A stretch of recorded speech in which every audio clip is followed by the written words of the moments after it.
بسم اللہ الرحمن الرحیم۔ حضرت علی رضی اللہ تعالی عنہ نے فرمایا، چار باتیں اپنی بیوی کو کبھی مت بتانا۔ ایک، کبھی بیوی کے سامنے رونا مت، چاہے کتنی بھی تکلیف ہو، کتنی بھی پریشانی ہو، چاہے اندر سے کتنے ہی ٹوٹ چکے ہو، لیکن بیوی کے سامنے آنسو مت بہانا، ورنہ ساری زندگی تمہاری بیوی یہی سمجھے گی یہ مرد بہت کمزور ہے، اپنے جذبات پر قابو نہیں رکھ سکتا، چھوٹی چھوٹی چیزوں پر اداس ہو جاتا ہے، لہٰذا وہ تمہیں کمزور سمجھنا شروع کر دے گی۔ دو، بیوی کے سامنے اس کے گھر والوں کی برائی مت کرنا، کیونکہ ایک عورت جب شادی کرتی ہے تو وہ اپنا گھر چھوڑ کر آتی ہے، لیکن اپنے ماں باپ کبھی کوئی نہیں چھوڑ سکتا۔ تین، عورت کو کبھی بھی اپنی کمائی مت بتانا، کیونکہ ایک مرد کو ہی پتا ہوتا ہے کہ گھر کس طرح چلانا ہے، سب کے خرچے کس طرح پورے کرنے ہیں۔ ہاں، عورت کو اس کا خرچہ ضرور دیں، اس کی ضروریات کا خیال رکھیں۔ چار، اپنی بیوی کے سامنے کبھی اپنے گھر والوں کی برائی مت کرنا،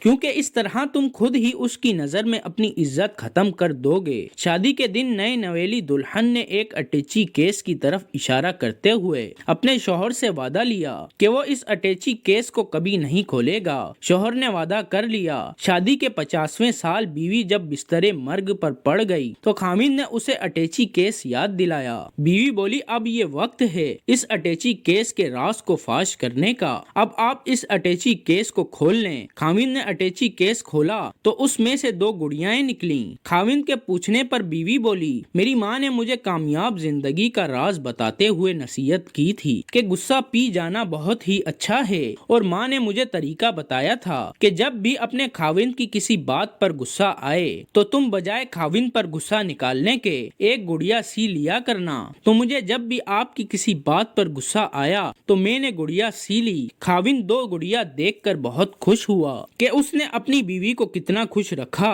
کیونکہ بیوی نے 50 سال کی کامیاب زندگی میں صرف 2 گڑیا ہی بنائی تھی۔ محبت میں شدت معنی نہیں رکھتی، محبت میں عزت معنی رکھتی ہے۔ ایک ہوتا ہے کسی کو اپنی طبیعت کے مطابق ڈھال لینا، اور دوسرا ہوتا ہے کسی کی طبیعت کے مطابق ڈھل جانا۔ ان دونوں پہلوؤں میں انداز نرمی اور محبت والا ہو تو تب ہی رشتے بنتے ہیں، ورنہ جھگڑوں کے سوا کچھ حاصل نہیں ہوتا۔ اللہ تعالیٰ نے دنیا میں جو سب سے پہلے رشتہ بنایا وہ میاں اور بیوی کا ہی رشتہ تھا، اور پھر باقی سارے رشتے اس کے بعد بنائے، اور پھر یہ رشتہ تو ہے بھی ایسا کہ کتنی بھی دھوپ چھاؤں آئے اس رشتے میں ایک دوسرے کے بغیر گزارا ممکن ہی نہیں۔